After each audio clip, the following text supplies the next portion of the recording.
Good afternoon, everyone. Welcome to the Lucius Walker Commu- Organizing Awards celebration. My name is Rosemary Mealy. I'm a member of the Board of Directors of IFCO Pastors for Peace, and I am joined this evening with my co-host, our young brother, Ajamu Emiri De La Hunt, who is also a member of the board. We'd like to welcome you, everyone, especially to our friends, our donors, and this is a very special afternoon. We will be celebrating those who have come after Lucius or even before, but in his honor today, we will be awarding those stalwart individuals who we think deserve a recognition for a Lucius Walker Organizing Award. The drumming that opened up our program was Sister Inkefera of the Healing Drum Collectives that places us in a special role in setting the tone for today. Ajamu will share with you the next part of this important opening. Yes, we would like to acknowledge and honor board members who have transitioned over the last couple of years. And we also invite you to put names in the chat of people who are ancestors and whose shoulders we stand on. So please utilize the chat and join us in recognizing our ancestors and those whose shoulders we stand on. So the board members who we would like to lift up is Reverend Thomas. One second. There we go. Reverend Tom Emery Smith and Sister Linda, who are board members and contributors to the work that IFCO has done over the years.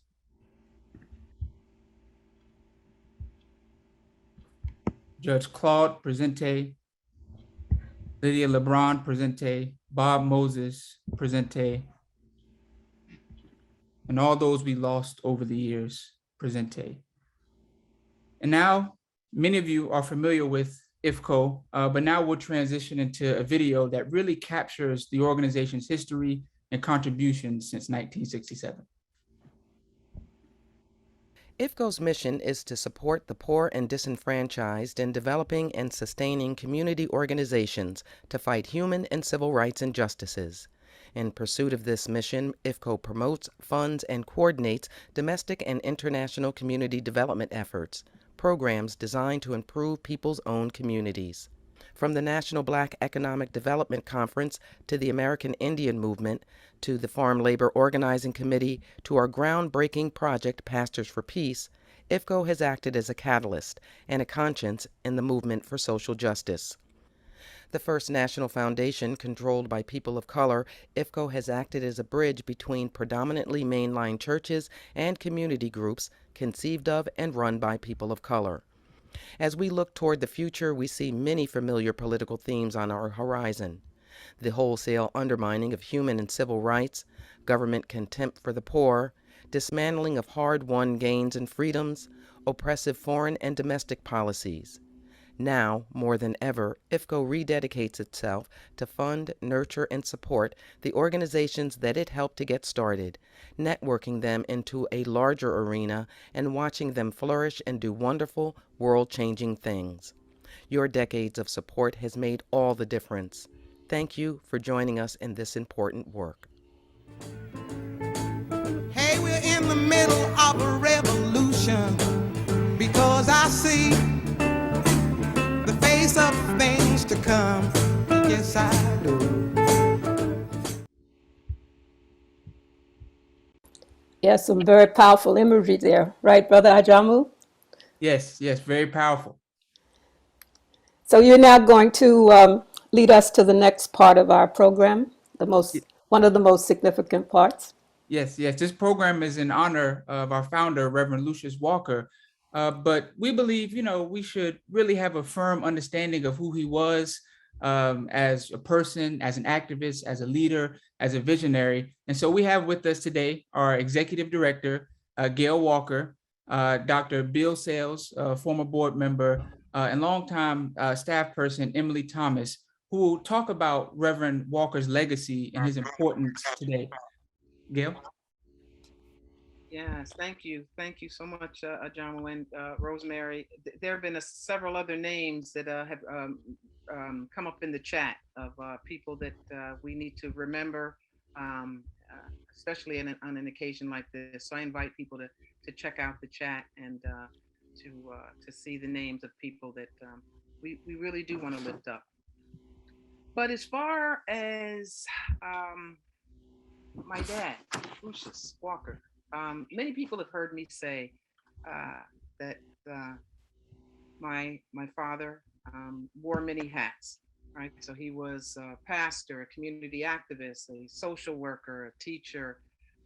Besides being a husband, father, grandfather, was really different things to different people.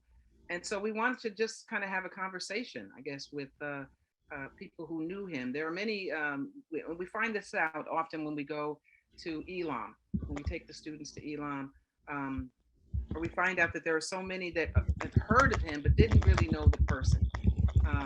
And so we had the honor of having Bill Sales, a former board member, and of course, Emily Thomas, who has been a lifeline for us in the EFCO office for many, many years. Just want to talk and get a sense. Emily, let me pull you out and just say, what, when we start thinking about my dad, Lucius, what comes to mind for you in terms of your relationship with him? Well, lots and lots and lots of things, but let me start at the beginning when I got this phone call that basically changed my life. There was this guy that I sort of heard of who said, come and work for IFCO for a month. And we were going to go to Cuba and we need somebody to stay in the office while we're gone. And I'd been to Cuba before, had friends there. In fact, had organized the group that went down to inaugurate the Martin Luther King Center that IFCO is, our partners in Cuba. But I didn't really know IFCO and I didn't really know Lucius. And he said, come work for a month, hang around the office for a couple of weeks, find out where things are. And then we're going to go down through the US for a week and we're going to cross over and we'll be in Cuba a week. And then that's your month. And they had this little yellow school bus that they were going to take to Cuba. So as, that few hours in Laredo turned into 23 days and hunger strike. And I'm sitting in the office with this little teeny old slow computer that can send wind faxes. We could do faxing with the computer. So here we are in the middle of a major campaign up against the US government. And I'm trying to organize stuff so we can get the word out about what's going on. And the technology has changed so much. In those days, people in Laredo were lining up behind the one payphone with a pocket full of change, calling their hometown newspapers and giving me the fax number of their hometown newspapers. And so we would start sending faxes. Lou would call me twice a day, say, and we'd figure out he'd dictate a press release every night. And then we'd start sending faxes all night long. So that was the beginning. So, and then my line is I tried to retire and failed. And, but I did spend some time. And then Gail called me up and said, I think I'm going to apply for the director. And I said, I'll come in a day a week or so and help you out. And so that's how I got involved in it and with all you. It's been personally a wonderful thing in my life. And I'm very blessed to have been a part of it.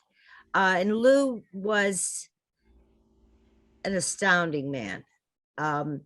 One of the things, I mean, there's so many places you can go and so many stories and so many attributes that he had.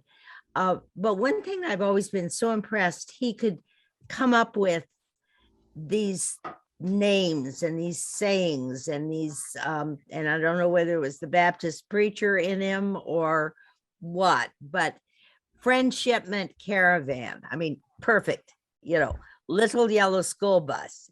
Yeah, describes it. Sorry. He had that ability to say a few words that would characterize what we were doing, what it was for, what it was about, and in a way that lets you explain it to the world. And I've been always very impressed and grateful for that. That's what it's into right now. We talk about the win-win situation. The I mean, win-win that situation. wasn't a phrase that got brought up before, but many of us think about it when we think about the Cuba work. If we get through the border, we win. If we don't get through, we win, because we get to talk about, in this case, Cuba or whatever cause we were fighting for. I also got to say, the one time I remember phrases to fight for, we went through, they stopped us. We had the response network so finely tuned that people started calling the Treasury Department and saying, let those school buses go. Treasury Department had no idea. They didn't know what was going on. We were ahead of them. So yeah. We were talking about this earlier, and just the fact that he was somebody, my dad was somebody who thought not just about the border, right? Not just being at the border, as many on the call have had the opportunity to do, but the importance of being the anchor in the office, right? To continue to get those faxes out, to continue to push the emergency response network, to make those calls so that the success could happen.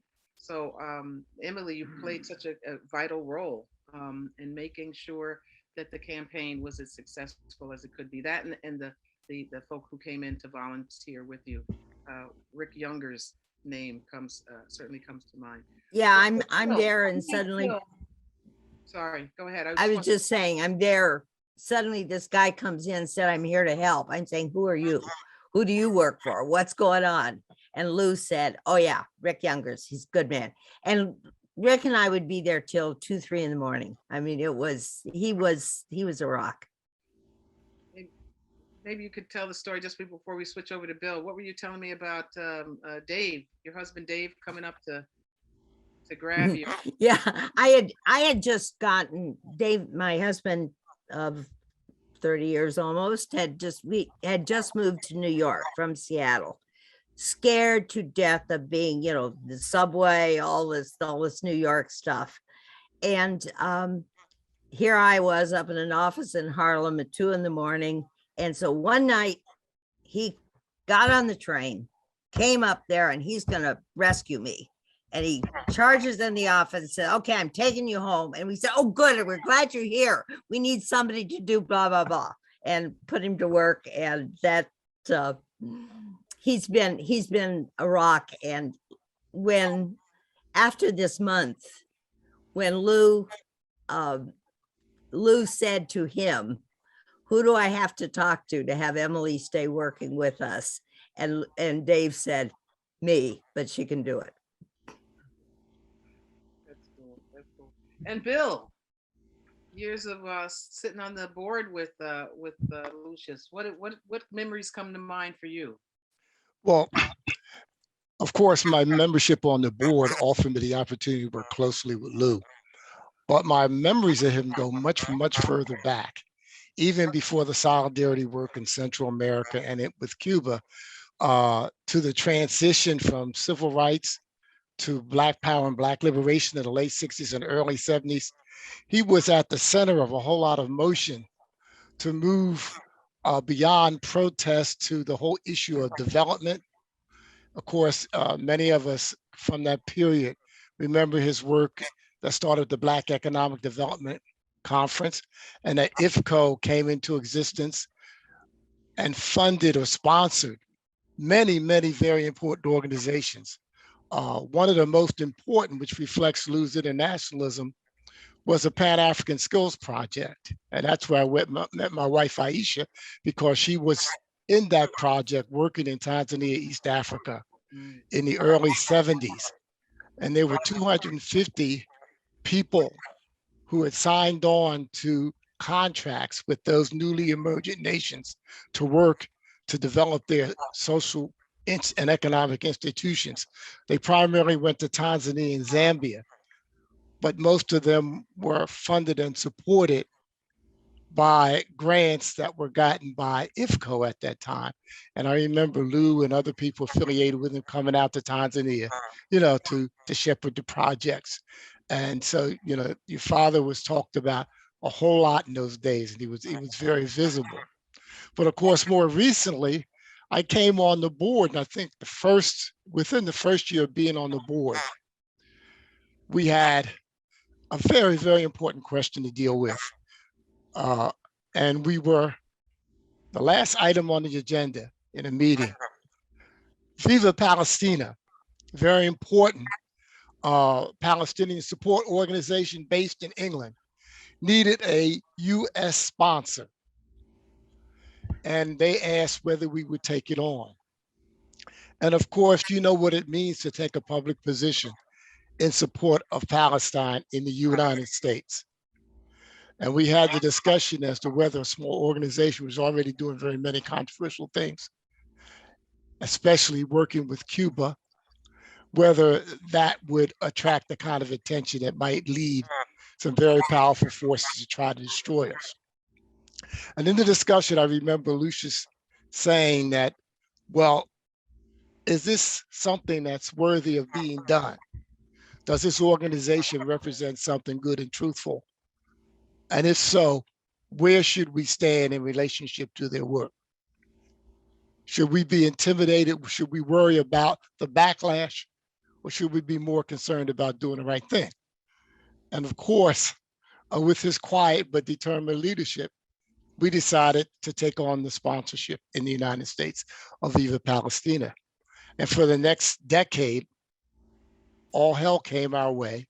We lost our, 501c3 status.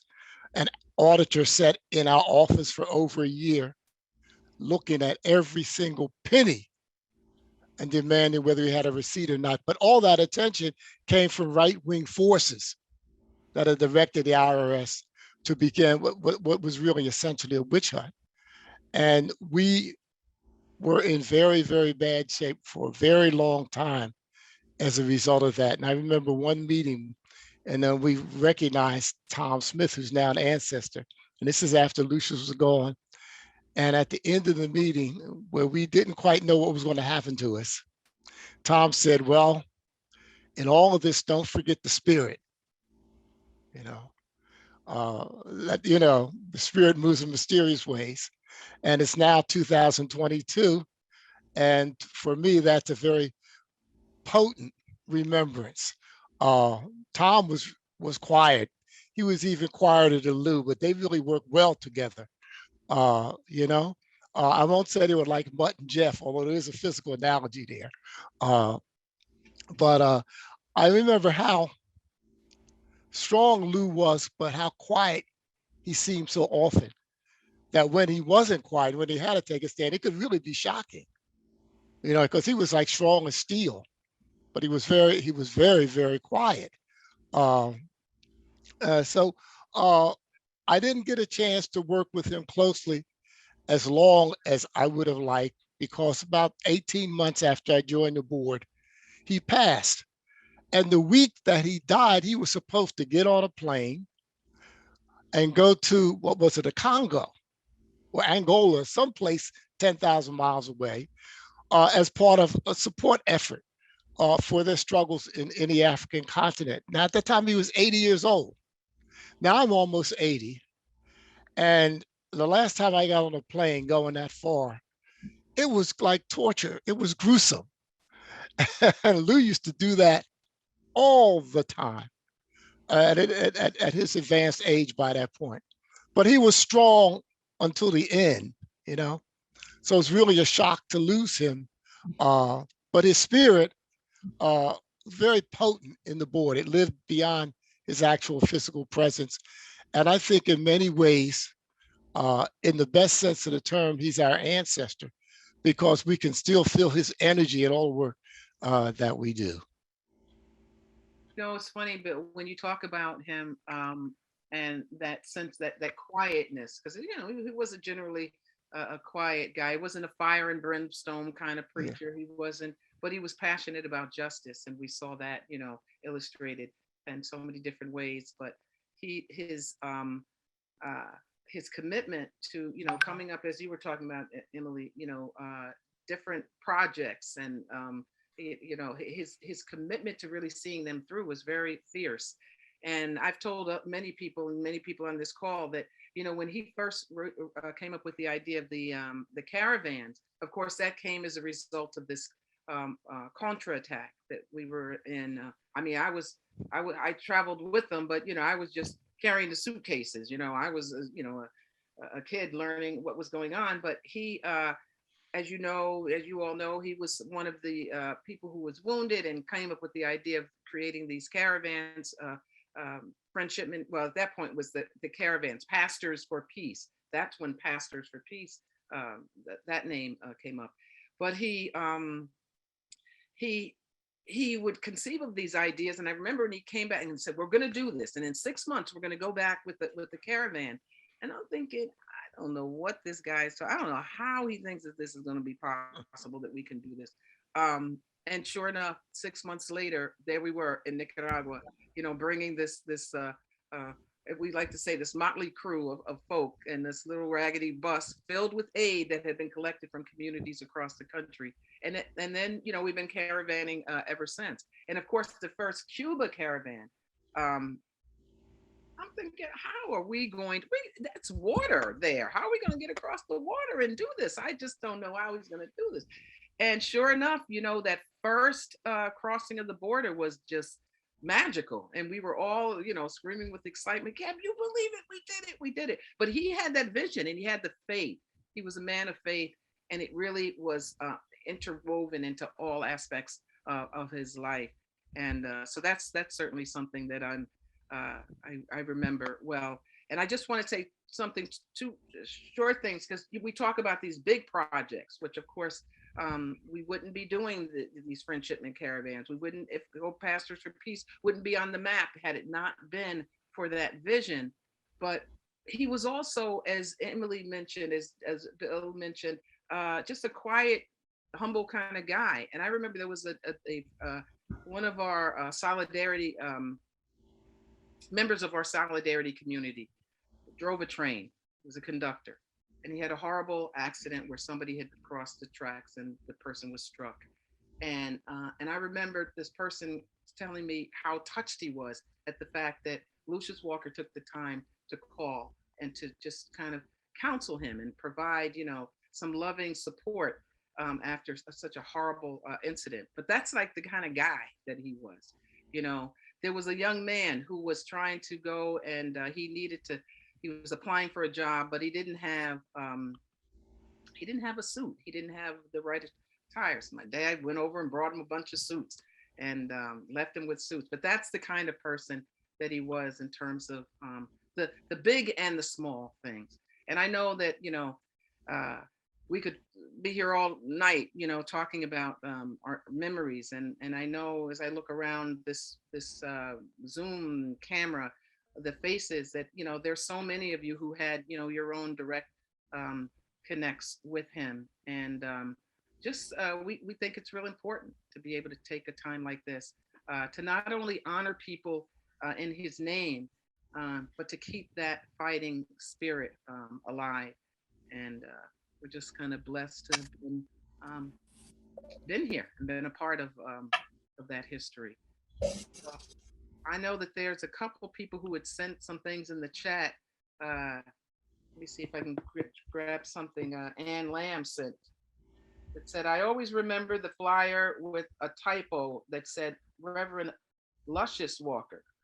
And, That happened a lot. That happened a lot. So Anne says to Sophia Bukhari, who was also one of our ancestors, she said to Sophia Bukhari, they spelled Lucius's name wrong.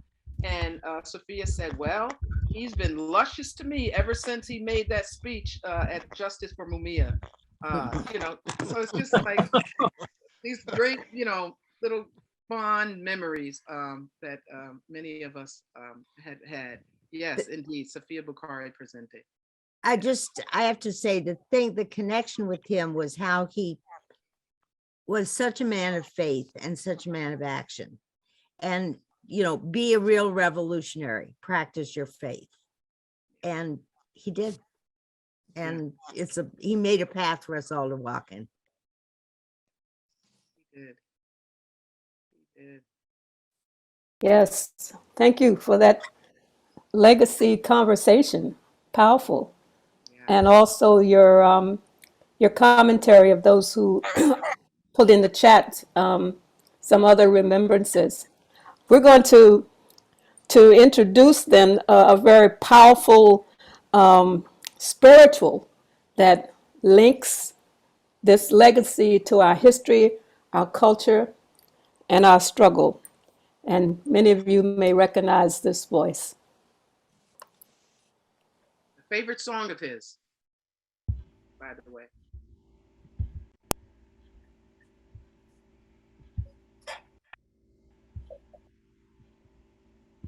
This little light of mine, I'm gonna let it shine. Oh, this little light of mine, I'm gonna let it shine. This little light of mine, I'm gonna let it shine, let it shine, let it shine, let it. Oh, everywhere I go, Lord, I'm gonna let it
There is risk involved, of course, in following one's own conscience. That's always been the case historically.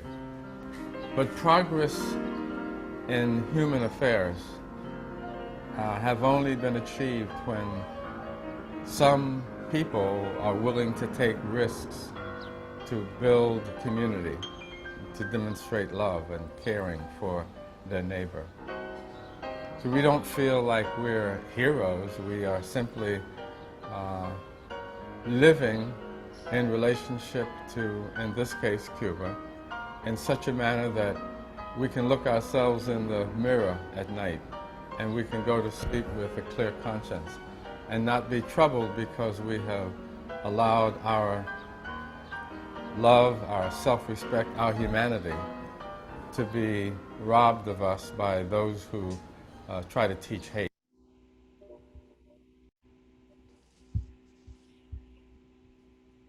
Yes, thank you so much. Taking risk, that's what Lucius did. And tonight, we're going to be honoring those who have taken risk. But before we do that, this organization could not carry on without those who stand behind the staff, the volunteers, you, and that is it's critically important for us to give you some idea of who are those faces behind IFCO Pastors for Peace that keep this organization running in some of the most difficult times, financially and otherwise. And clearly, we've seen that during COVID, but we've also seen, despite all of the issues that undermine our abilities to move forward, still we rise, still we rise. And so at this time, I'm going to, our host, by the way, our technical person is actually one of our doctors who graduated from Elam, and she's doing an incredible job, Dr. Samira Adderley. Thank you, Samira. We're going to now give you some images of those powerful folk who stand behind IFGO to keep it running. We'd like to introduce our board members, and you'll see them on the screen there. Perfect. Our board president, Michael Johnson, Dr. Peggy Valdez, Jennifer Wagner, Jade Sauster, sorry, Jade, Reverend Luis Barrios, Ajamu Dillahunt, who's co-hosting with me, Reverend Emma Lozano from Chicago, our powerful Reverend Dolamar Lebron Malve, who keeps us in line. Naja is unable to be with us tonight. Daoud Andre, Reverend Kelvin Salves, and also I don't think I missed anyone. But that's our board, folks. Powerful looking folk, right? That is the Interreligious Foundation for Community Organization Board, and our volunteers. Many of you have heard us using the acronym ELAM, which is the Latin American School of Medicine, of which IFCO is in partnership with Cuba, where all of the scholarships for these young men and women who've had an opportunity to go there to study. We couldn't do that without the ELAM Scholarship Medical Advisory Board, who interviews these young people to do a lot of paperwork in addition to their own work. So we say hello to Dr. Mary Louise Patterson, Dr. Maxine Orius, Dr. Sapphire Ahmed, Dr. Michelle Strongfield, Dr. Tom Naparst, Dr. Michelle Frank, who's on the ground for us in Cuba, Dr. Rob Andrews, Catherine Hall Trujillo, Dr. Andrea Lyman, Dr. Joaquim Marante, Dr. Sarpona Safa Boaki, and Dr. Samir Audrey, who is on controls tonight. We want to thank you, our Medical Advisory Committee, for your hard work and just being there with IFCO around the clock often.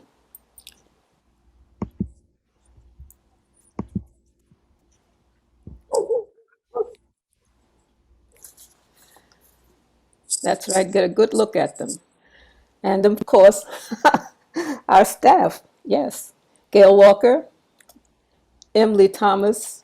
Without you, Emily, we've even given her a name. I think we should feminize that. It's our patroness saint of IFCO. Dr. Samir Ardi, again, Angie Landau, who's not with us today, but has certainly been behind the scenes in helping us to put this program together. John Walker, who is the coordinator of the Friendship Caravan. He's the coordinator. Dr. Michelle Frank, who I mentioned to you, is our IFCO representative in Cuba. And Amalia Fuentes Blanco, who is also an assistant in Cuba. Thank you to all of you for the work that you do in helping us to keep this organization powerful, strong, and resilient.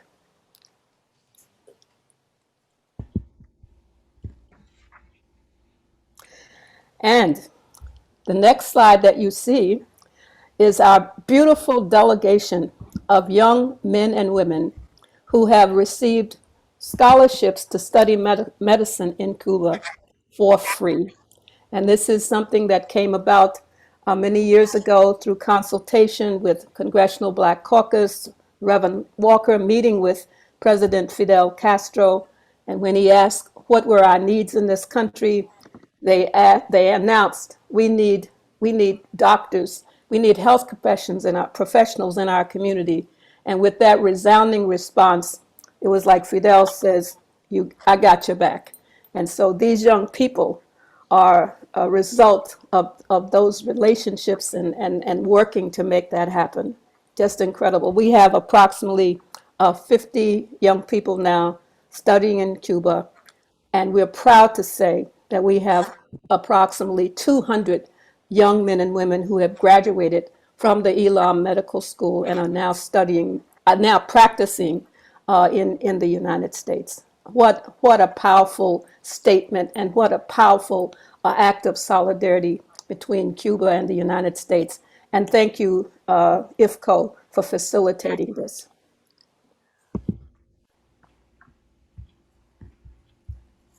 Yes, thank you, IFCO, for all that you do. We've been able to see the staff, the board, the medical advisory board, and we've got to participate and listen to a very, very powerful conversation about our organizational founder, the Reverend Lucius Walker. And so, you know, given how committed he was and how struggle helped make this scholarship program possible and helped make IFCO being an organization that has lasted for more than 50 years possible, Reverend Lucius Walker is a part of a specific political tradition that IFCO holds very near and dear to its heart. And we know that there are people in this time of crisis who are continuing that political tradition that Reverend Walker was a part of. And we saw it as our responsibility that those people should be honored. We should honor those people and bring people together so that we can better tighten and consolidate our struggle against capitalism, racism, patriarchy, and all other forms of oppression. And so tonight we are really honored to be able to honor people who continue the tradition that Reverend Walker put forward. So for education, we're honoring Dr. Sam Anderson. For environmental justice, we're honoring Ms. Peggy Shepard. For her relentless pursuit of revolutionary justice and internationalism, we're honoring Cheryl LaBash. For his uncompromising service to the people, we're honoring Congressman Bobby Rush. For their organizational leadership and commitment, we're honoring the Dream Defenders. And posthumously, we're honoring Comrade Alicia Harako for her revolutionary commitment. So now, let's honor our awardees for tonight.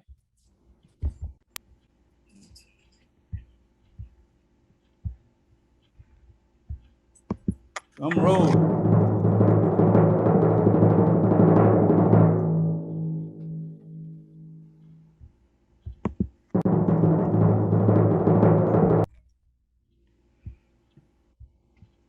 All right, all right.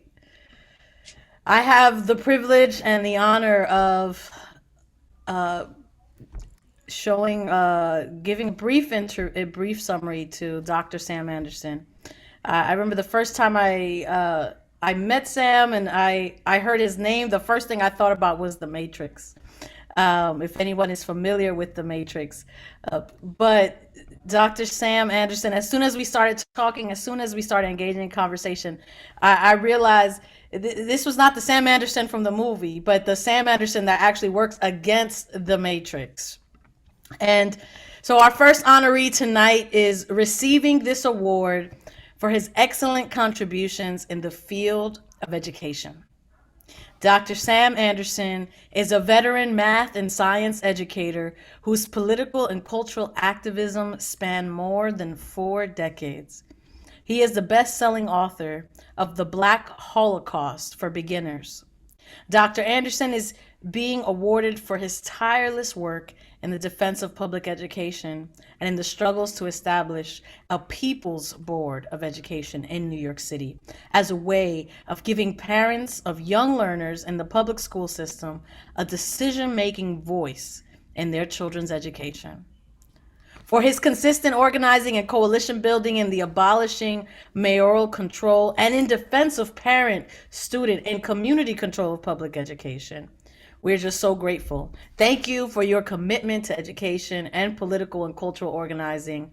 You have been an incredible ally in the work of IFCO, the Interreligious Foundation for Community Organization, and our children and our children's children are strengthened by your passionate dedication in the defense of public education. So I just want to invite those who are on screen to wave their hands as we applaud and welcome Sam Anderson and his award. Thank you, IFCO, for your long-time work as it has been laid out. My journey started with SNCC as a volunteer and a student on Lincoln University's campus in 1963. And it was at that point that I realized the centrality of Black education.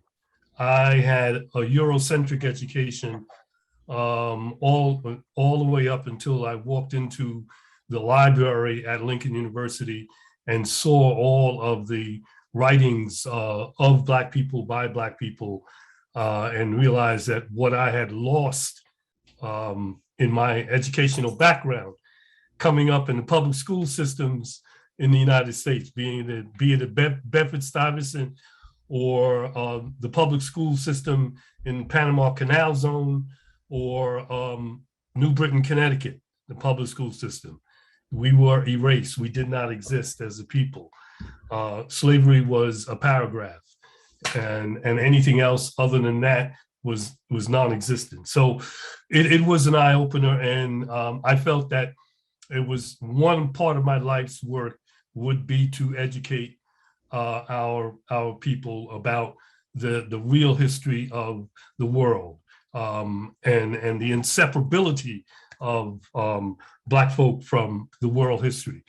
And then working, coming back to New York and beginning to do political work in New York City and in the 60s, and seeing the struggle that people were having around community control, the positive developments that were coming about through organizing in our communities for control of our public schools.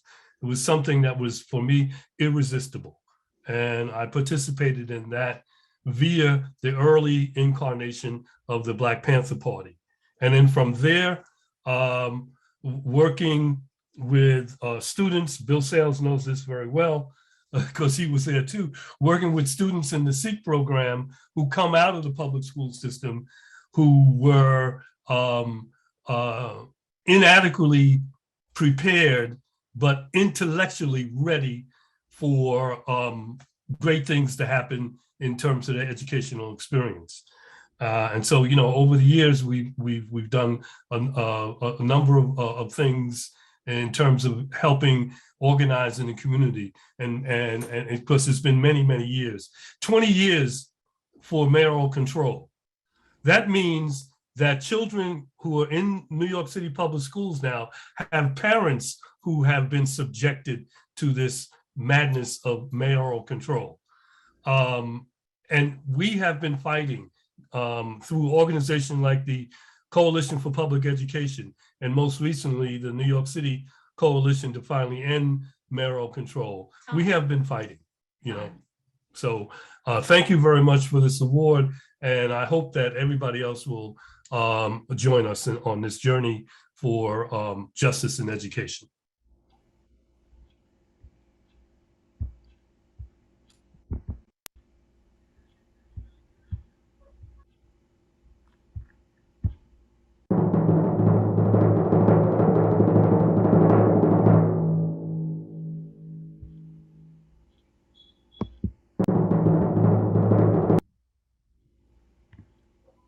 Hello, everyone.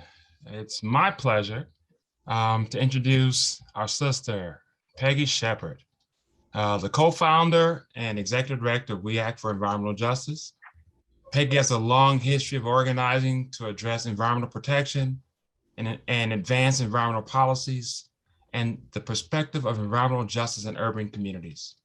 She has been named co-chair of the White House Environmental Justice Advisory Council and was the first female chair of the National Environmental Justice Advisory Council to the United States Environmental Protection Agency. She also serves on the executive board of the National Black Environmental Justice Network and the board of advisors for the Columbia Melbourne School of Public Health. Her work has received vast recognition, and today the Interreligious Foundation for Community Organization joins those who lift up and honor the work of Peggy Shepard. Like Lucius Walker, and the groundbreaking work he's done and laid the path for why we're here today, and how IFCO's been so monumental in creating change for so many. Peggy is laying that same pathwork for environmental justice and recognizing the need for our voices to be heard, for justice, for equity, for environmental equality. So I want to introduce you all to Peggy Shepard.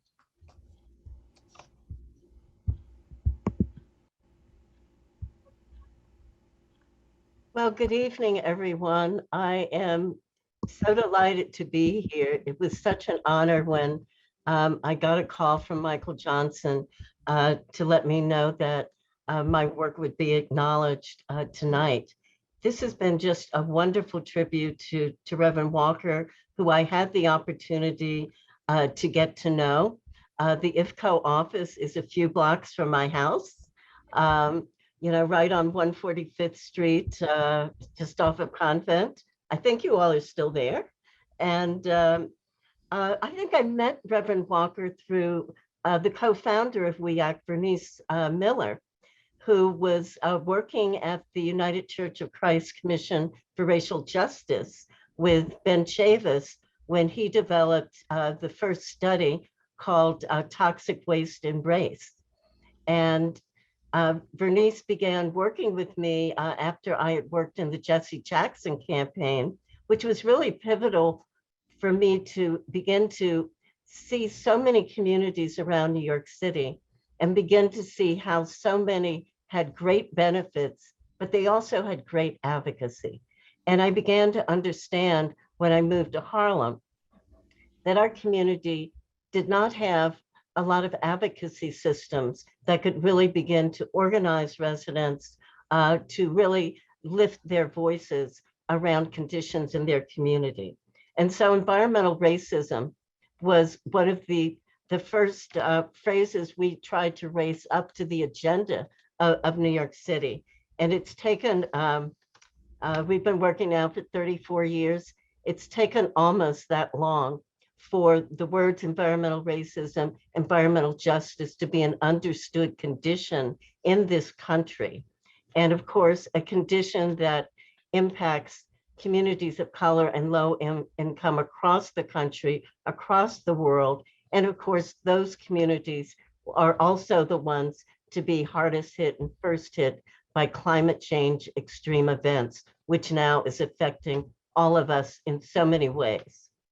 So I just want to thank you all for continuing the work of Reverend Walker.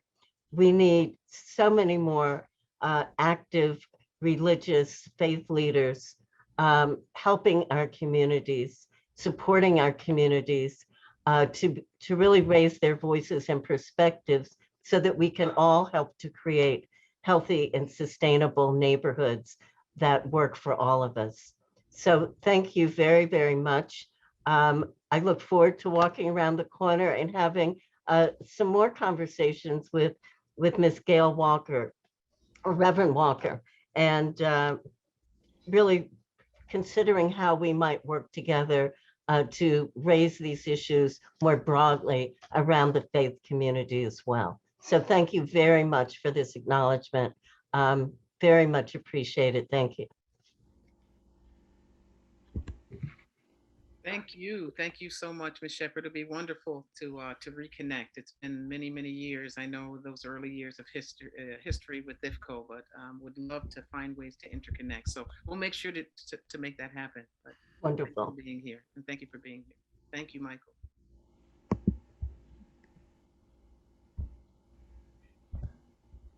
Next up is Emma. Yeah. Yes. Okay, it gives me, can you hear me, everyone? Yes.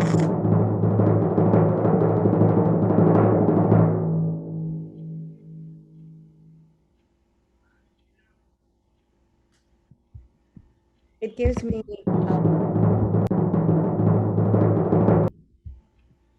there he is. It gives me great pleasure, es un honor, to introduce our next recipient of the Reverend Lucius Walker Memorial Recognition. We will be recognizing for, and hope in his acceptance for this recognition, Congressman Representative Bobby Lee Rush, un verdadero hijo del pueblo, a true son of the people, a freedom fighter from the time that he was the Minister of Defense for the Black Panther Party to U.S. Congress, and mostly as a spiritual leader, the Reverend Preacher Panther Bobby Rush. We are so blessed that he's a true representative in the U.S. House, and we are so blessed that Representative Bobby Lee Rush is our Illinois 1st Congressional District Congressman. We applaud you for the many, many years of work side by side with other colleagues in the House, where you introduced and advocated numerous pieces of legislation for the end to the U.S. blockade against Cuba and normalizing U.S. relations with the island neighbor. We all remember, especially here in the barrio, when you stood with us when Elvira was in sanctuary, when she did that act of civil disobedience to stop her deportation against the unjust laws. You also introduced for the community the Right to Family Act for all of the 12 million that are living in the shadows without any rights. But IFCO and the U.S.-Cuba Solidarity Movement and the people of Cuba deeply appreciate your extraordinary commitment to these efforts, along with the dignity and humanity that you have represented your constituents in the city of Chicago and the state of Illinois. Reverend Congressman Preacher Panther Bobby Rush, we love you and thank you for all you do. Well, good evening, each and every one of you. I am so delighted to be here with you this afternoon.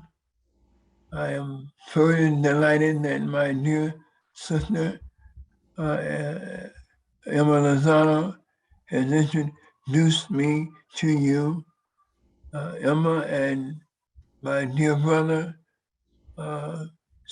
Walter Smith Coleman, and our co-journalists on this magnificent quest and journey for freedom, justice, and equality for all citizens of not only our nation, but of the world. And it really just makes my heart glad to know that you have thought enough of me to honor me with this distinguished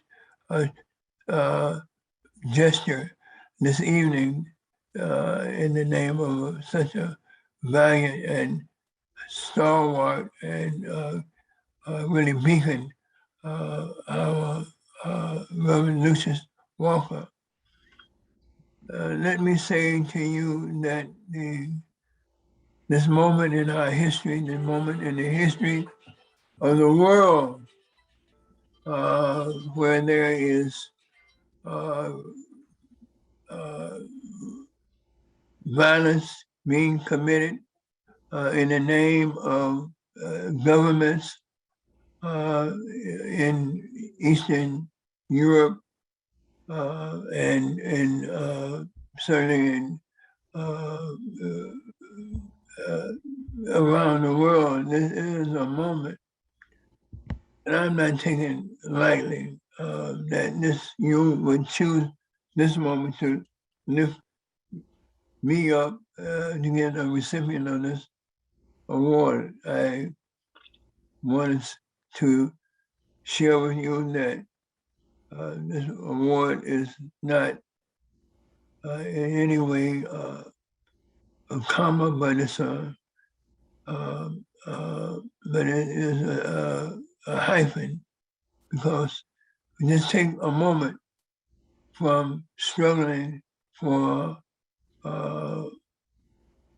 justice for all peoples of the world. We just take this moment just to highlight and to lift each other up in order to encourage each other to keep on struggling, keep on the path of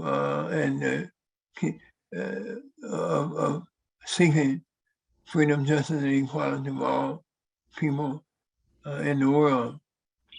I am tomorrow in Washington, D.C. I have been given pre-notice of the fact that by view of the Immaterial Anti-Lynching Act will is expected to be brought up on the floor of the House, and it will, for the third time, pass the House of Representatives. And this time, it seems as though the opposition of Rand Paul in the Senate has been addressed, and that the bill seems to be on its way to getting passage in the Senate also. And we hope that this bill will, and we pray that this bill will land on the desk of President Biden to be signed into law. My bill will make after for the first time in our nation's history, and also after over 100 years of attempting to get an anti-lynching bill passed and to make it federal law, that we are on the threshold of getting this done tomorrow, and that certainly will be a sheer delight to have this bill included in and have lynching included in the list of federal hate crimes, and that will really put our nation on record that lynching is a practice that we don't condone, and that we will vigorously prosecute, and anyone that is convicted of the an American almost unique form of American terrorism, that these individuals will receive the full brunt of the law, a maximum of 30 years in prison. So the struggle continues, and I am really, really honored to be among to be considered among the leaders of our nation that stand shoulder to shoulder with the people of Cuba. And I have been support of Cuba since my early days in the civil rights movement, since my involvement in the Black Panther Party, and so that continues today. One of the most memorable and one of the highlights of my career was the time when I was able to, along with Congressman Barbara Lee and Congresswoman Richardson, when we were able to spend over an hour and a half at the home of Fidel Castro and had extensive conversations with him about humanitarian issues and humanitarian concerns that he shared with all of us, and about this onward march for democracy in the world.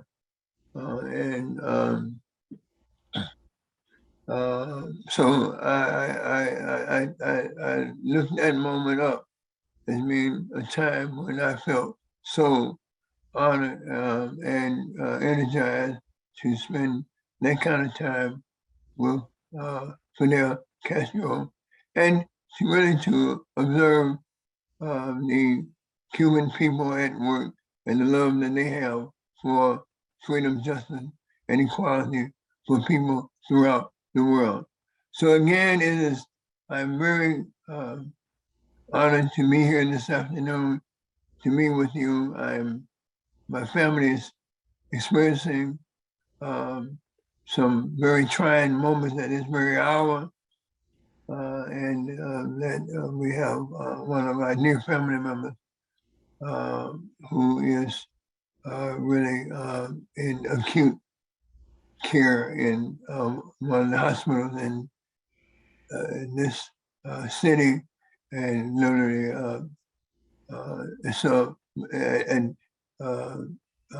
fighting for her very life at this moment.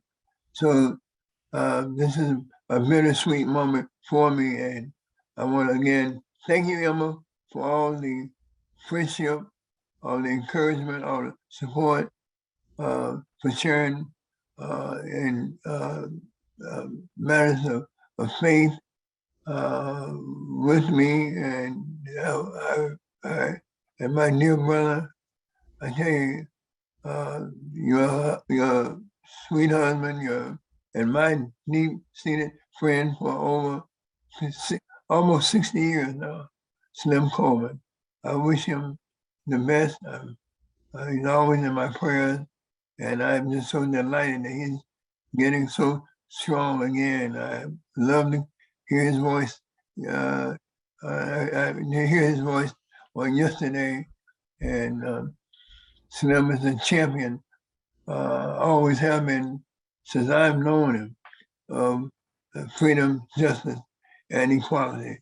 So again, thank you all so very much for this honor and for this award. Thank you very much. I'm humbled by it. We're thankful also, Brother Bobby. Haven't seen you since my days in the Black Panther Party in New Haven. Glad to see you. Still struggling. Yes. So I recall in 1972, in one of my last visits to New Haven, this was at Yale University, Right. where Huey and Erickson was Right. involved in that colloquy there. I That's tell right. people about that. I accompanied Huey there, but it's so good to see you. I am so delighted to see you. All power to the people.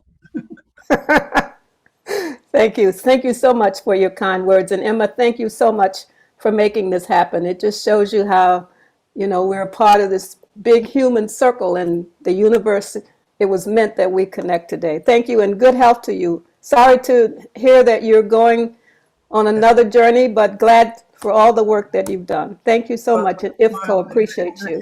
If I might, I wanted to say I'm not retiring. I am returning. Okay. I'm in returnment. I'm coming home to my church and to the gospel of Jesus Christ. All right. So, and I am supercharged by that.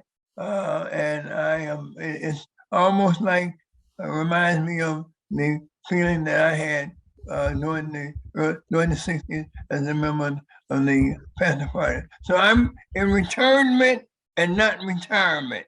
Okay, we got it. All power to Thank you. And I hope your family member, we send out our prayers to your family member that's Right.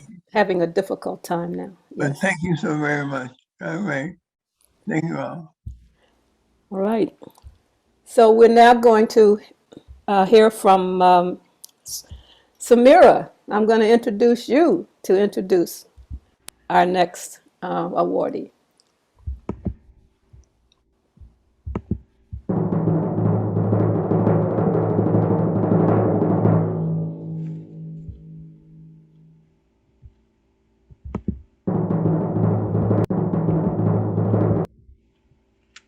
Right on. So I have the honor of introducing Cheryl Labash. Cheryl, who is a longtime friend of the IFCO Pastors for Peace Caravan Project and the Elam Scholarship Program, is being awarded for her years of work in the Cuba Solidarity Movement and beyond.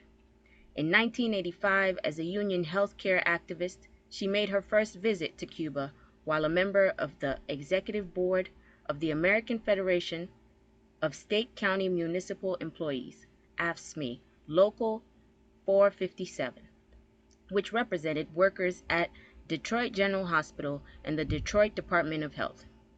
Infant mortality made terrible headlines that year in Detroit, while Cuba's success in reducing infant and maternal deaths, plus Cuba's commitment to quality, free education for all, made an impression of a lifetime on her.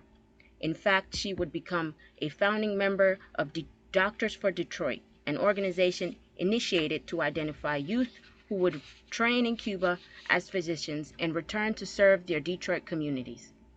In 2010, Cheryl Labash was a Workers' World Party national organizer and a co-coordinator of the U.S.-Cuba Labor Exchange. For several years, she has served as a co-chair for the National Network on Cuba and is a longtime anti-war activist. Cheryl, through your steadfast and principled commitment to international struggles for justice, including your dedication to Cuba and fighting to end the U.S. blockade, you have been an incredible ally in the work of the Interreligious Foundation for Community Organization, and we are grateful for your perseverance and revolutionary spirit.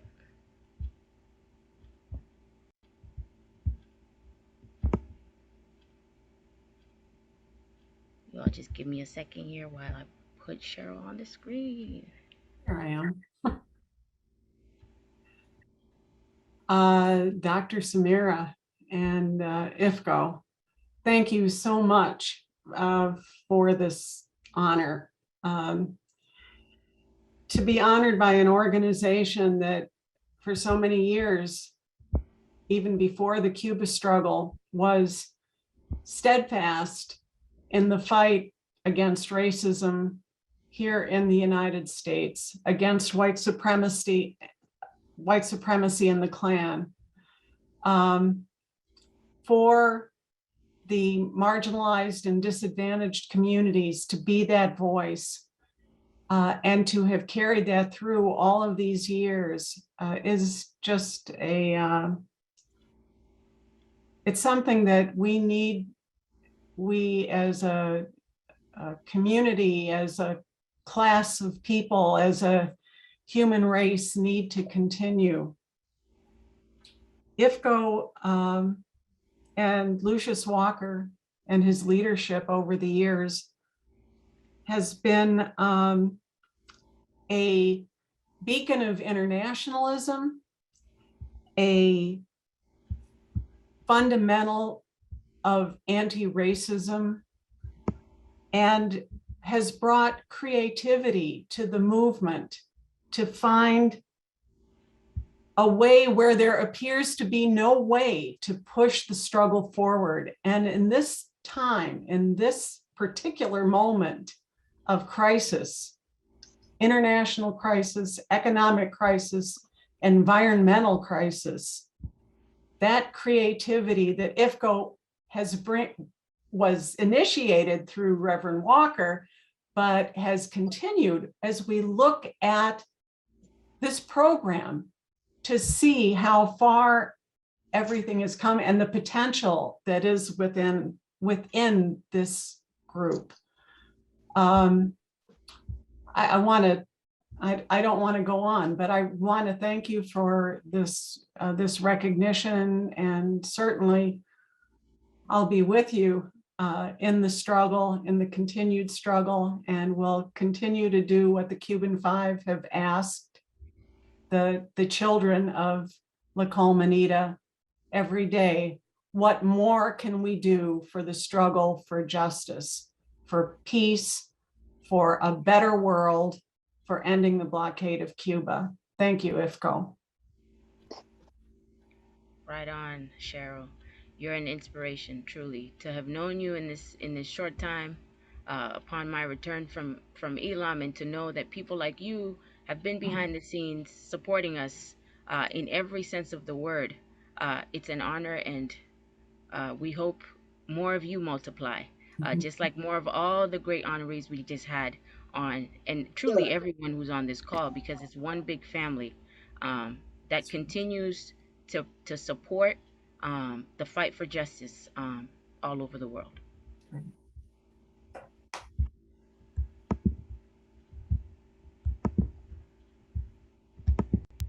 Yes, thank you, Comrade Sure. I have the honor of introducing our next awardee.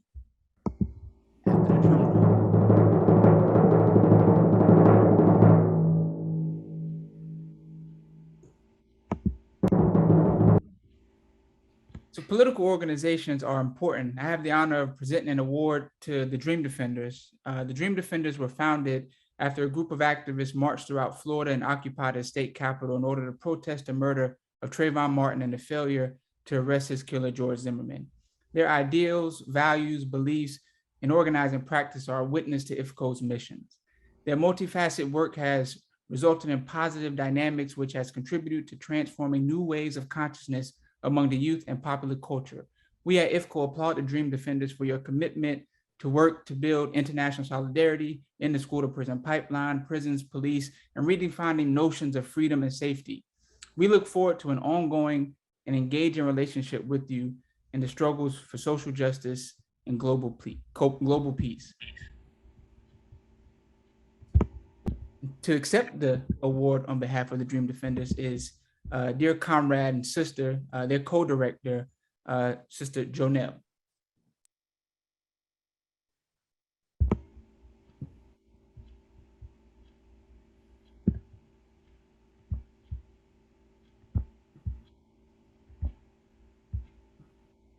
Thank you, Ajamu. And thank you, IFCO, for honoring us. It's really an honor to be given this award and to be in this space with so many legends who have been doing this work for way longer than we have. As many of you all know, yesterday marked 10 years since the tragic killing of Trayvon Martin.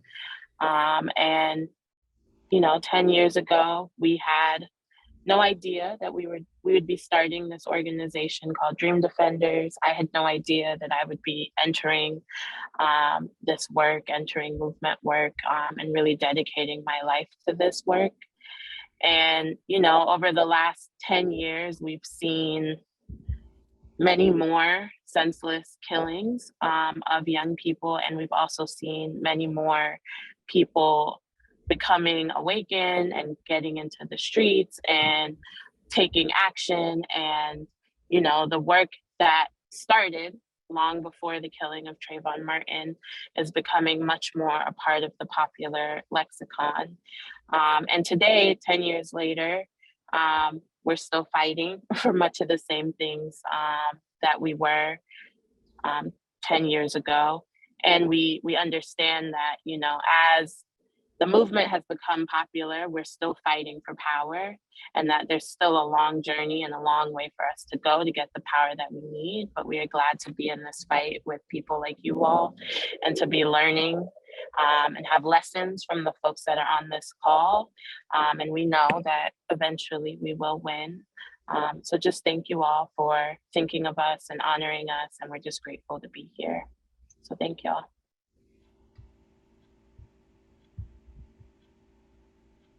Thank you so much, Jonelle, for coming on and accepting this award on behalf of your great organization. Yes. Thank you, Janelle. It's wonderful to be in the company of these great activists of all ages, and so to see the important work that the Dream Defenders are doing, and we're looking forward to continuing to work with you all as we continue this struggle for justice. I have the distinct honor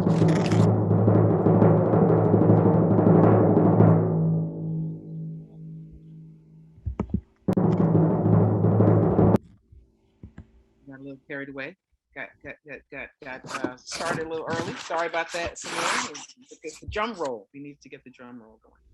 I have the distinct pleasure of introducing for an award our dear friend Alicia Harapko. Alicia was just an incredible freedom fighter. In the late 1970s, as the Argentine military dictatorship unleashed fierce repression against workers, students, and activists, thousands were assassinated, and our dear sister, Alicia Harapko, due to her activism and militancy, had to go into exile. So for many years, she lived in Mexico and then settled in the United States, where she continued to express her commitment to the struggles of workers and to the solidarity initiatives in various parts of the world, including in Cuba. Much of that work she did through IFCO Pastors for Peace.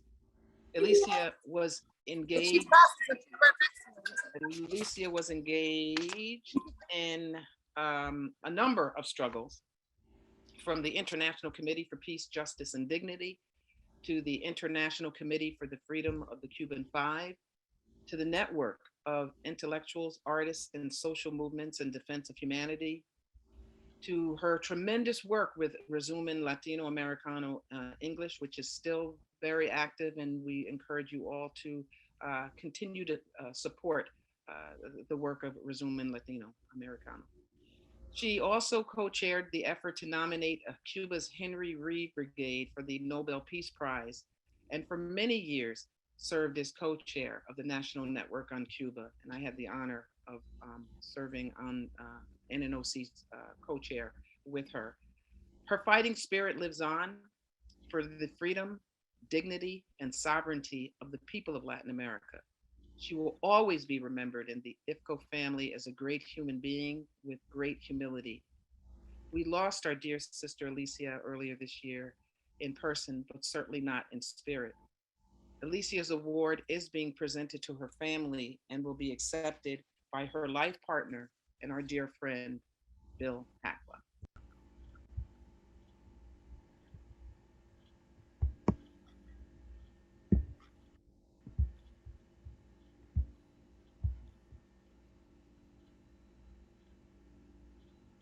Sorry, forgot about the unmute. Well, on behalf of myself and Alicia's family, her 3 children and her 6 grandchildren, we want you to know how much we appreciate this award from IFCO Pastors for Peace.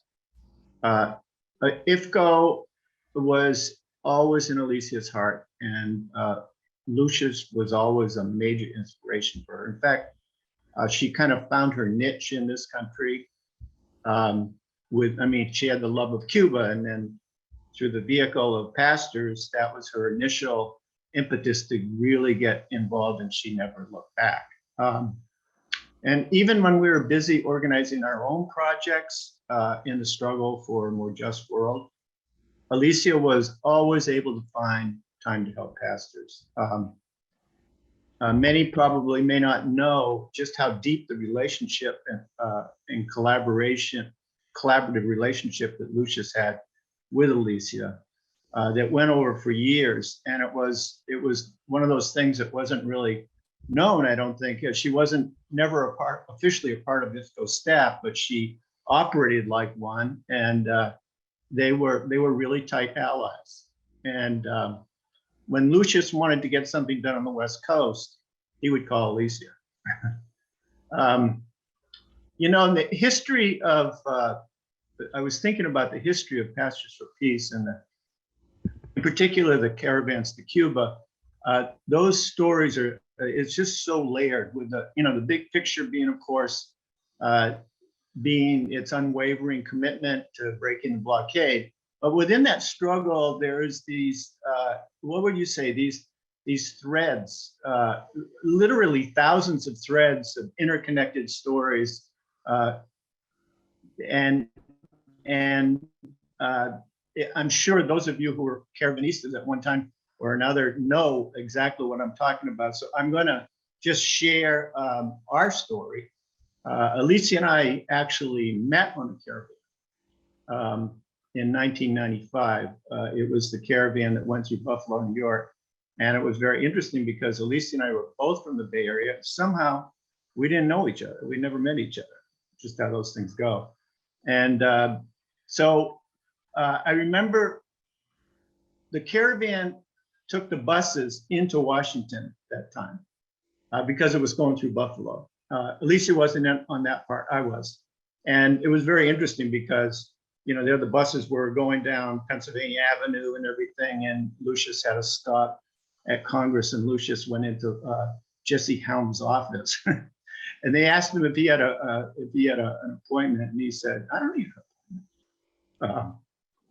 So anyway, then we went up to Buffalo, and Alicia came in on Friday after she had worked, and then it became all of this preparation for crossing the border.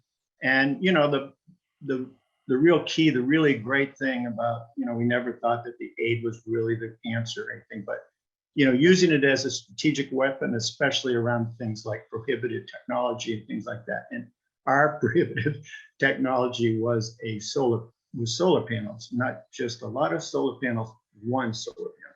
But nevertheless, it was violation, you know. And so, you know, we hid the solar panel in a garage in the church we were staying at, and you know, we started breaking down. We had a big meeting the night before we were going to cross, and the FBI came right into the meeting, and they said, you know, if you go through with this, you're going to spend, you know, 10 years in prison and a $25,000 fine, and that just got us all like what we needed, you know. And so they, you know, we all broke down. We had our own little things that we, you know, our affinity groups. So we were all broke down in affinity groups. And Alicia and I ended up in the same affinity group. And the thing that I remembered about her was her hard work. You know, she just really worked hard. And so, you know, people kind of had fun on the caravans, and they still do. They're a lot of fun, but in those days, there was a lot of work involved. So she was, you know, really stood out from that point of view. I'm sure Lucius said that too. Anyway, so, you know, it was a lot of buildup. And then when we came up to the border, it was all a bluff on the part of the FBI, and the Canadians, it was a holiday or something, and they just wanted us through. So we got everything through, and it was a great victory. And in our story, our personal story, we always say our first date almost was spent in jail. So anyway, I'll stop there. I hope people can make the event next Saturday. It's at 3 o'clock, 3 o'clock East Coast, noon on here in the West Coast, and it's going to be great.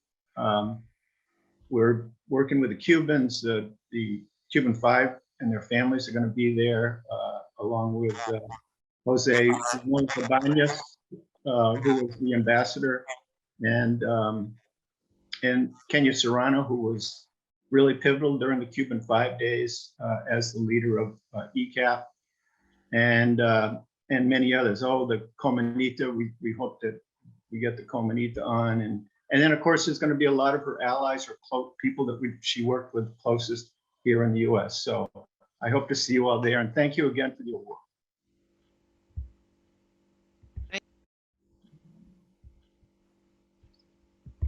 There we go. Thank you, Bill. You know, your story about your story is the story of many people who have come together on those caravans. Some of them who are on this call right now, and I think that that's a wonderful legacy also.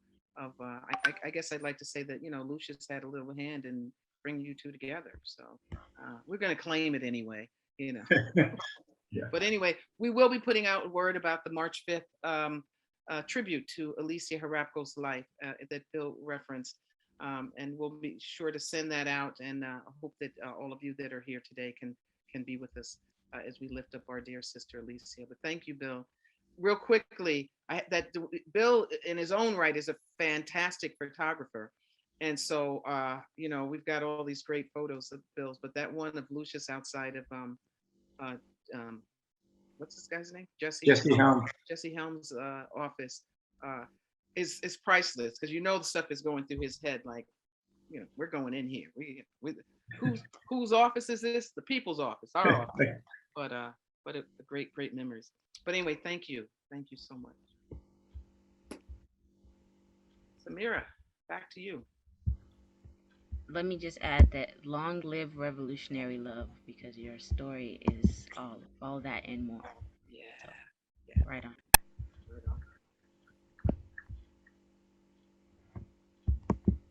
Now for making reflection. Sometimes in our life, we all have pain, we all have sorrow. But if we are wise, we know that day is always tomorrow. Lean on me when you're not strong. I'll be your friend. I help you carry on. No, for it won't be long till I gonna need somebody to lean on. Please swallow your pride. If I have things you need to borrow, love, for no one can feel those of your need if you won't let show. You just call on me, brother, when you need a hand. We all need somebody to lean on. I just might have a problem that you understand. We all need somebody to lean on. Lean on.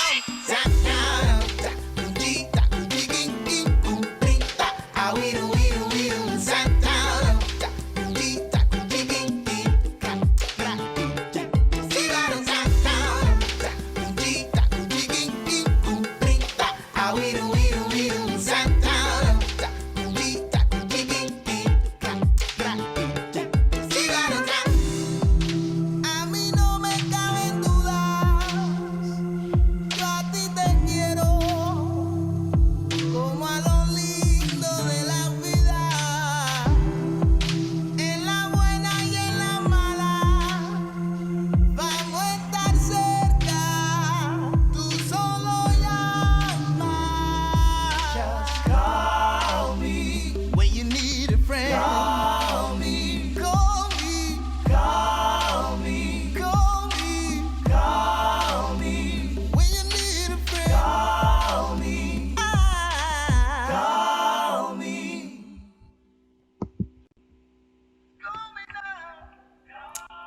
Yes, yes, yes. Lean on me.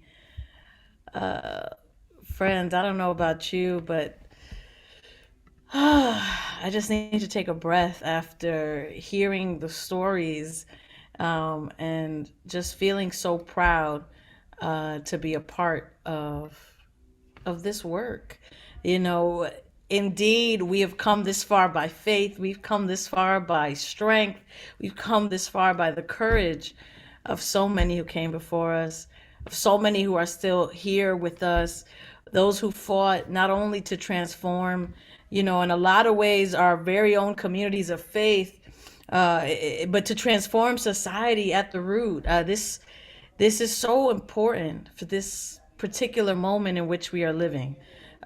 Thinking about the state of our country, thinking about the state of our world, you know, and listening to all the stories that we've already heard, all the legacies that we've already heard. It's kind of like, you have to ask yourself the question, like, what kind of people are we really? What kind of human being do we want to be really? What do we want to stand for? What kind of life will we choose to live? What are we willing to lay down our life for? You know, these questions about what will we really stand for? On nights like tonight, you know, we're keeping this spirit alive. And you know, somebody earlier said that yeah, Lucius is like, don't forget about the spirit. You know, when all else fails, there are these powers that even exist even outside of us that continue to move us towards this work. And so on nights like tonight, when I think about our ancestors, those who are no longer with us, and I also think about those who came before us, and even those who are with us right now, I feel nothing but pride to be on this side. Nothing but pride to be on the side, on the freedom side. And I feel this responsibility to keep running this marathon, holding tight the torch of justice and hope for all oppressed people. My name is the Reverend Dolamar LeBron. I am a member of the IFCO Board of Directors, and I currently serve as the pastor of the First Spanish United Methodist Church, commonly known as the People's Church in East Harlem. And I'm here alongside my brother, Kelvin. I want to invite him to introduce himself and to share a few words as well. Thanks so much, Sister Rev. It is a joy to be here with everyone. Greeting you all straight out of Los Angeles. Hey. So just great to be here. This has just been such an inspirational evening. I don't know about you, but I'm trying to look for another verse to the song We've Come Thus Far by Faith. So we want to try and get some folk to write Father by Faith, right? Because that's kind of what tonight invites us into. Again, just a joy to be here. You know, I am a faith-rooted community organizer in the Methodist tradition, especially the South African Methodist tradition, that is then connecting it with, you know, that ecumenical movement for liberation led by Archbishop Desmond Tutu and so many, you know, others. And so it's just a joy to be here and to connect all of this work, you know, in such a transnational and global way. That's the spirit of the Reverend Lucius Walker. That's the spirit of IFCO and Pastors for Peace. And so tonight, our parting words are taken from that 1967 speech from the Reverend Dr. Martin Luther King Jr. entitled, "Where Do We Go From Here?" Asking questions, right? Asking questions. That's the role of that progressive prophetic, you know, pastor, right? That's the role, Dolamar, right, of our artists, right? We just be asking some questions. That's all, you know. And that biggest question, of course, is where and why. Now, all of us know that this became part of the title of Dr. King's fourth and final book, one of my favorites. Where do we go from here? Chaos or community? Isn't that such a relevant question for us right now in this moment? OMG. The final chapter of this book is entitled The World House, one of my favorite chapters. This final chapter intersects, I believe, with the passion of the Reverend Lucius Walker and the ongoing vision of IFCO and Pastors for Peace. And so, we're going to be sharing some words from that speech. And these words remain so relevant and so real and so revolutionary for us for such a time as this. So here are now some parting words from that 1967 speech from the Reverend Dr. Martin Luther King Jr. And that speech was entitled, "Where Do We Go From Here?" We have a task to accomplish. So let us go about it with a divine dissatisfaction. Let us be dissatisfied until America will no longer have a high blood pressure of creeds and an anemia of deeds. Sisters and brothers, let's be dissatisfied. Let us be dissatisfied until the tragic walls that separate the city of wealth from the city of poverty and despair shall be crushed by the battering rams of the forces of justice. Let us be dissatisfied.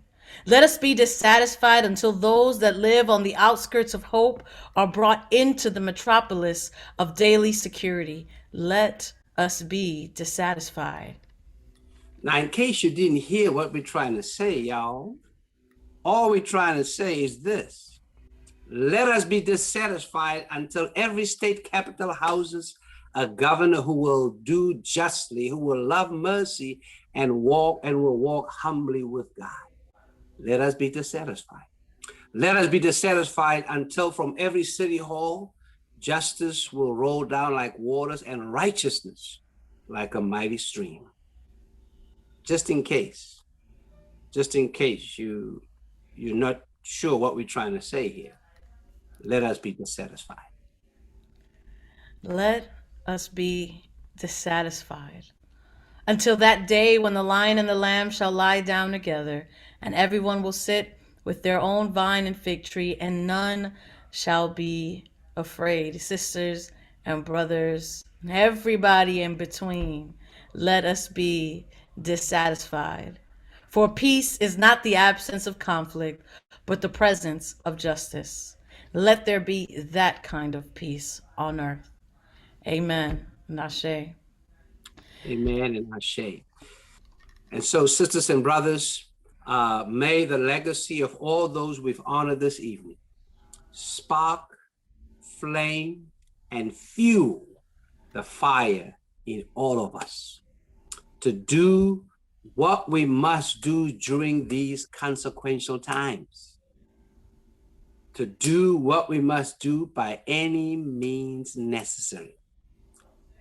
May the spirit of the Reverend Lucius Walker, may the spirit of Harriet Tubman, the spirit of Cesar Chavez, may the spirit of Sojourner Truth, may the spirit of Fannie Lou Hamer, may the spirit of Fidel Castro, may the spirit of Nelson Mandela, may the spirit of William Mandela, may the spirit of all those who right now stand at the intersection, an intersection that seek to facilitate a liberation for everybody. May that spirit, the many who've come before us, present themselves to the ones who are trustworthy. So as we stand on the bold and the broad and the bodacious shoulders of those who've gone before us, let us prove ourselves worthy of that trust, because the trust is the beginning of our transformation towards planetary liberation. Amen. Ashe. Thank you so much, Reverend Kevin Sauls, and our dearly beloved Dolamar. We're now going to do something that we folks always got to do. We got to bring the hat out. We got to bring that hat out, because this, not only are we honoring and loving ourselves and applauding what we've done and what we do in the spirit of Lucius, but what we have to do. And we can't do that without hearing from the dynamics of two brothers who are going to bring you into the fold here.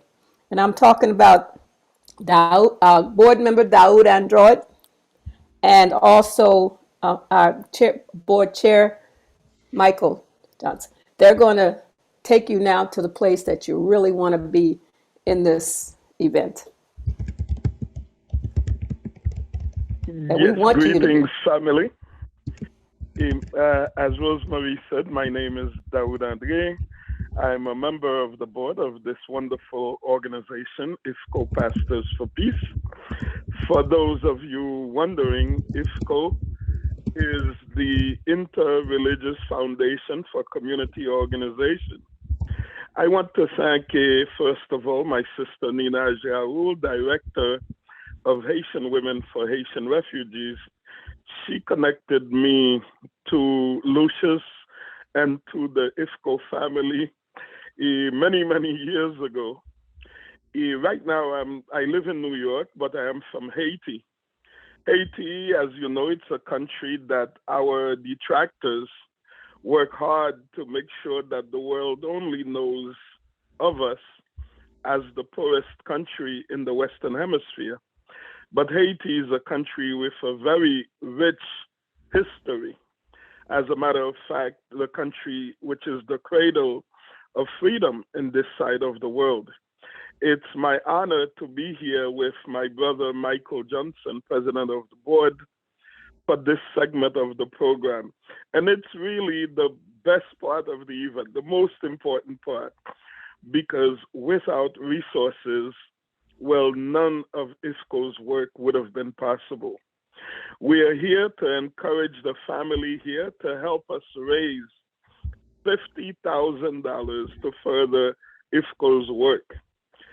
Don't laugh. $50,000. You might be thinking, how the number of people here are going to come up with that kind of money? But we're counting not only of the pledges from family that are here right now, but that you who are here right now, you're going to share this appeal with your family, with your friends, to make sure that IFCO has the resources necessary for its work to go on. I'm going to turn the mic over to Michael. He's going to speak a little bit about IFCO's work.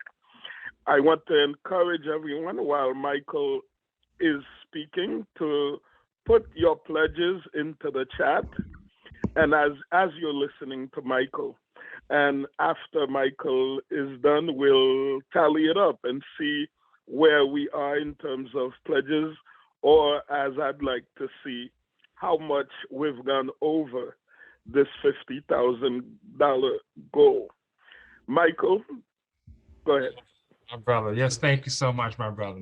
My Haitian brother, we have so much in common, not only the fact that we're here on this board together and we all are here to really relish in the moment the work of Lucius Walker and honor the folks who come here today who've been doing the life's work. I'm here in New York as well. I'm in the South Bronx. I'm also come from a descendant of a Haitian background and origin.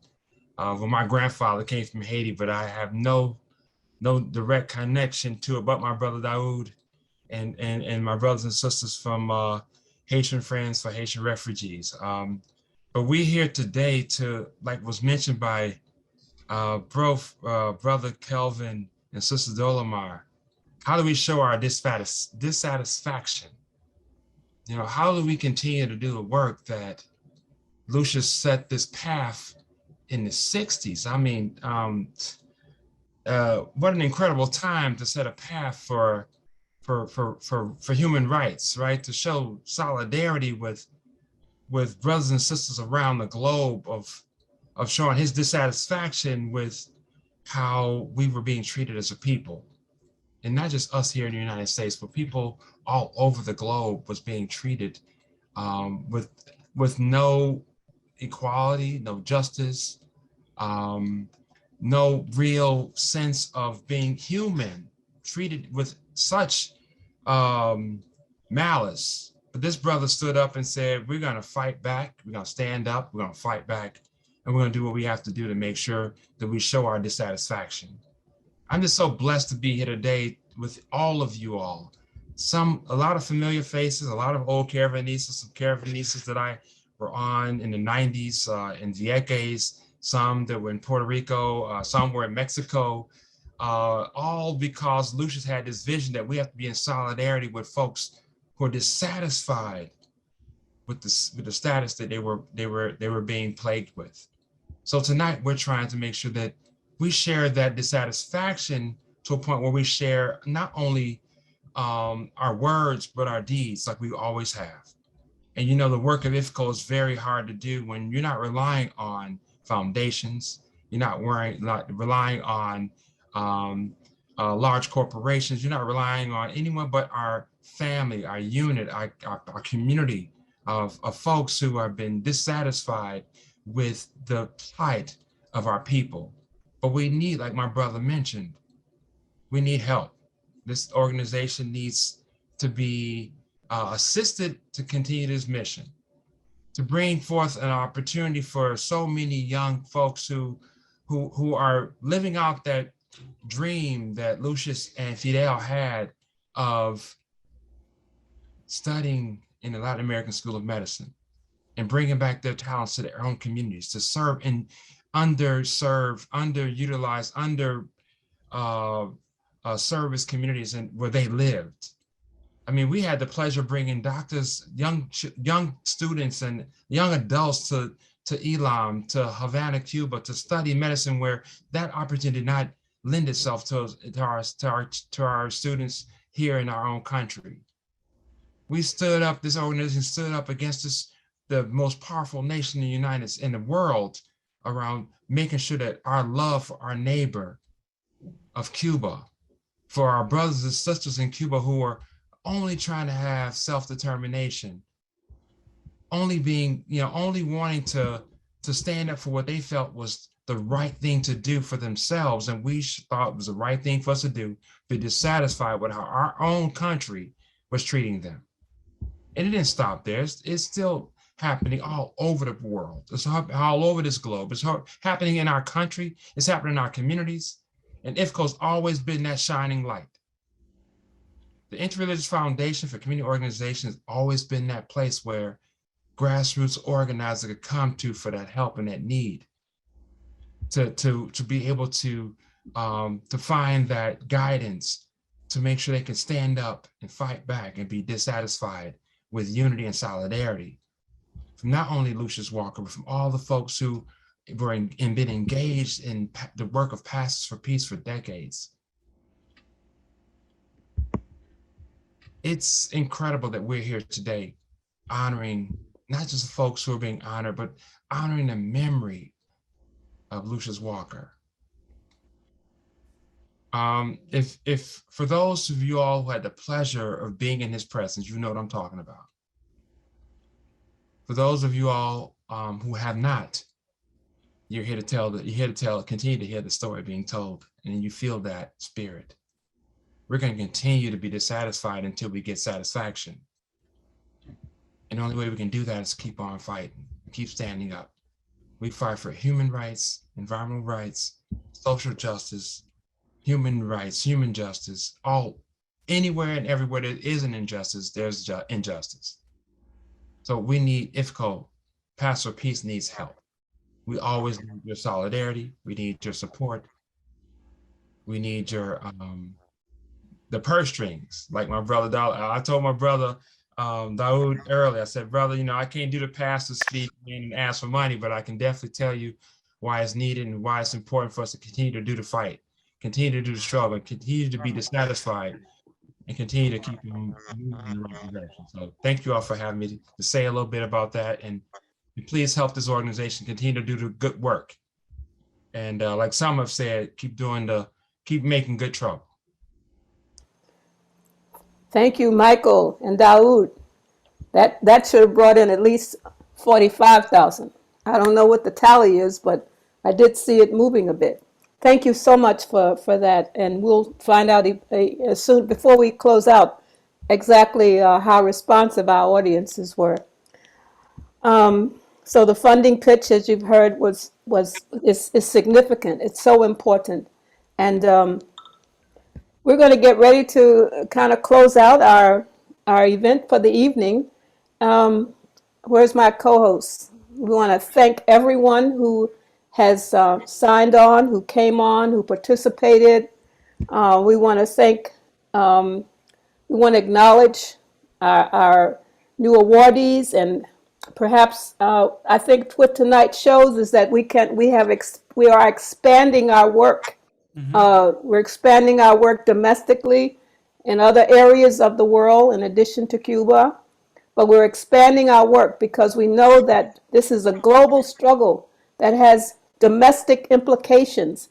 And I think that with the Dream Defenders and everyone else that with Peggy Shepard, the environmental justice movement, that giving these awards strategically also means that we're expanding our networks, and that's important if we're all going to survive in this period economically, politically, morally, spiritually. Then we have to reach out beyond our comfortable horizons, so to speak. And that is one of the challenges of IFCO, and certainly IFCO is rooted in domestic as well as its international work. So we want to thank everyone who has participated tonight. Doc, just before you go on, I must interrupt. It is crucial that we go back to highlighting the work that has been done in order to establish a little yellow store with paraphernalia that is beautiful, was creatively done by our own Angie Langdon, and it is imperative that we rally up the troops to give towards this cause, but also benefit as well through what is being offered. Really and truly, just to give a personal anecdote, a long time ago when I was working with Greenpeace, I used to go door to door in DC, and it was always the neighborhoods of poor working class people that gave the most and pledged the most to the struggle against for climate justice. It was not the rich homes that I would knock on their doors and they would have their nannies and maids tell me that, you know, they already had their charities that they gave to. So it is you all. It is you all, the everyday people that have been made it possible to have the bread and butter that has IFCO Passage for Peace moving and greasing that wheel that keeps us going. So we need you all to contribute what you can to this struggle. We know that we are not millionaires. We wish we had friends who were millionaires, but we are poor and principled. What we believe in is that every dollar that is dropped in the bucket makes those millions. So we need you to contribute. There is a beautiful shirt here with a quote from Reverend Walker himself, 2 quotes. The front of it says, "Be a real revolutionary, practice your faith." And the back says, "We act not in defiance of our government, but in obedience to our conscience." That is a beautiful shirt that we all hope to be rocking, not only this year, but in the years to come. We want to bring down the blockade. We want liberation for not only Cuba, Nicaragua, Honduras, Haiti, all of Latin America, all of Africa, Palestina, Western Sahara. We know that the fight does not end in just one country, and it goes beyond the borders that have been drawn by our colonial brothers and sisters. So, colonialist brothers and sisters. So, we must contribute. We must buy this shirt. $25. There's a sticker, a beautiful sticker with the logo from this year's Caravan t-shirt that is saying Passage for Peace. IFCO, Cuba is not alone. Cuba sí, bloqueo no. Hands off Cuba. It's $5. It's a $5 donation will get you this sticker. And if you donate $20, we will give you a beautiful IFCO cloth tote bag.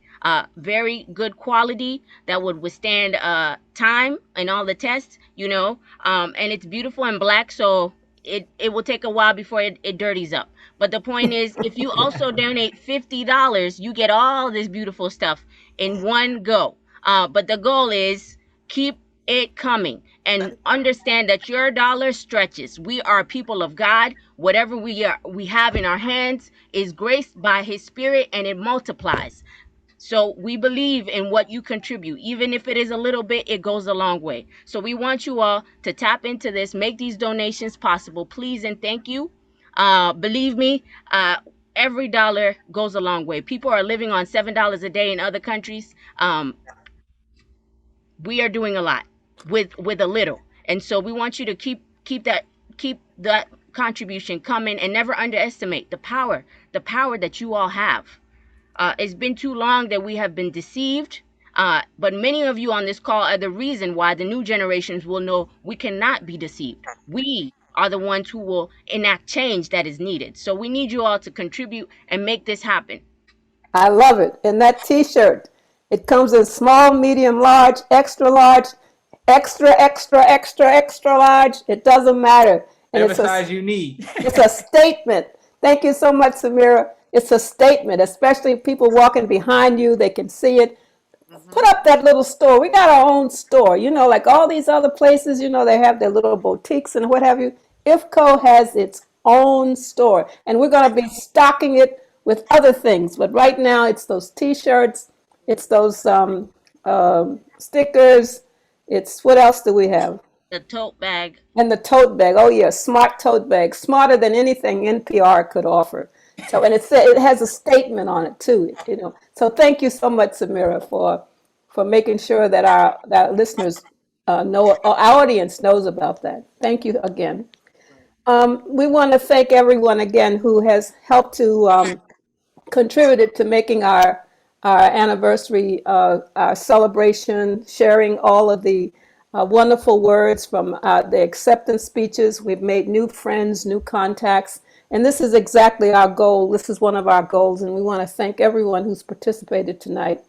We want to acknowledge you, Samira, for the fine work that you've done. We want to thank the Medical Advisory Committee for all the work that they do, and the staff and the board. The board is stepping up. The board contributed to putting on this program, and we want to thank all the board members who participated and helped to make this an important contribution to our legacy and our history. We're going to close out, if there's nothing more, with a selection from another group of our young people who, Circa 95. Circa 95 was the recipient of the IFCO Community Service Award, or the IFCO Organizing Award, a couple of years ago. And they have a special message for us, and we're going to close out with them. So with that, thank you so much for joining us tonight. And our number is 212. Gail, you want to call us? Yeah, your best bet is to, call us at 212-926-5757. That's 212-926-5757. You can also email us at ifco@ifconews.org. ifco@ifconews.org. All right. Thank you so much. Thank you all for your support. And please stay on for this exceptional piece. It is amazing. Right on. Let's end this way and continue in the struggle. Right on. Peace, y'all. My name is Ref. And I'm Patty Dukes. And we are Circa 95. You know the vibes. New York City represent. Yeah, representing New York City, Uptown Washington Heights, and the Bronx. We want to give a big shout out to IFCO and everyone for supporting us, especially for the Lou Walker Community Award. As former recipients, we want to congratulate all the new recipients tonight. Word up. We see you doing the work on the ground. Let's make this happen for another 50 years. Keep innovating and recreating the possibilities for this planet. Absolutely. Let's keep sharing our stories and making art and offer social change. Feel free to follow us on social media at Circa 95 or visit our website at circa95.com. Word up. We're going to do. Y estamos en la resolución de desafiar definitivamente toda esa tiranía. Now all of my friends told me about how you laughed and you bragged and you... Aquí yo estoy preparada y hecha Cuando llegué no me recuerdo la fecha. Nueva York, la ciudad tan grande y fría. Ven pa' comer en la casa de mi tía. Todos los días pa' la escuela pública. Muchas clases, diferente música. Cuando quiere ven visite por acá. Mucha gente que se ha ido llorará. Un día vamos a vernos, ojalá. Chócame los dedos, que se oiga el mundo entero. Sé que a ti te gusta lo que tiene mi caramelo. Ven, consigue. Si no tienes papeles te persigue. Escucha, aquí estamos todos en la lucha. Pa' toda la chica del can, toda la chica del can. Boricua, dominicana, de la gran manzana. Si no te gusta no te viste porque no va. Soy de dos mundos y lenguaje. No fui yo que compré el pasaje, pero aquí estoy. La calle no es de oro, pero nos gusta el coro. Esto es pa' mi gente que todos son tesoros. La piscina High Bridge, uptown where I live. The Bronx, the Heights, we had to fight for freedom. Too light to be black, too black to be Spanish. Contradictions of life, yo, living on this planet. All we need is love and a little understanding. All we need is love and a little understanding. Burning till my lungs hurt, blood, sweat, working some tears. I've been working for years now. Everybody know the name. Cheers, we be getting it in. 4-finger ring rasp, putting up wins. Begin every choice a chess move. You don't wanna test, dude. I ain't in the best mood. Ain't no room for rest cause this is not a restroom. Moving at the speed of light. Life is full of contradictions, like you know you wrong, but it feels so right. Might be making dollars, but it isn't making sense. Cruising clueless where you going, cause you don't know where we went. And you never got the message, cause the message wasn't sent. No, the message wasn't sent. Represent, represent, we still tripping in the trap. While most of these other rappers going gonzo when they rap. Telling tall tales on the track. When fact is fiction, fiction is fact.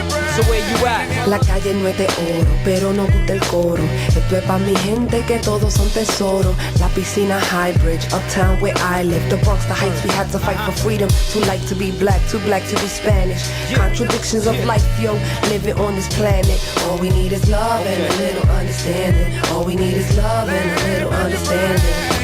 Vamos a buscar la verdad, aunque no está cerca. Power to the people. Despierta. Wake up, now or never. I know you've seen it all, but we could do it better, yeah. We could do it better. Corre, corre camino, pronto llega el destino. Mata a los enemigos, que cuando caen nos fuimos. You ain't never catching us, dollar van, train or bus. No, there's nothing to discuss. It's the sound of the city where survival is a must. Always in a rush, and there's no one you could trust.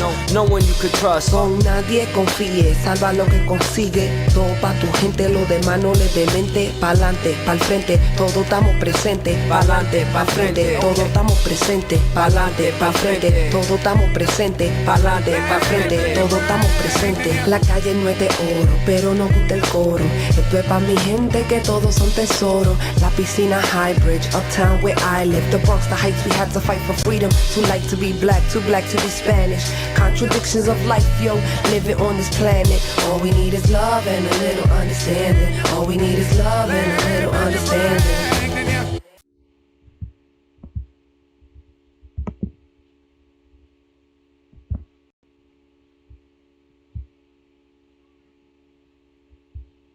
Right on. And that comes to the end. We hate to say goodbye, but we gotta go.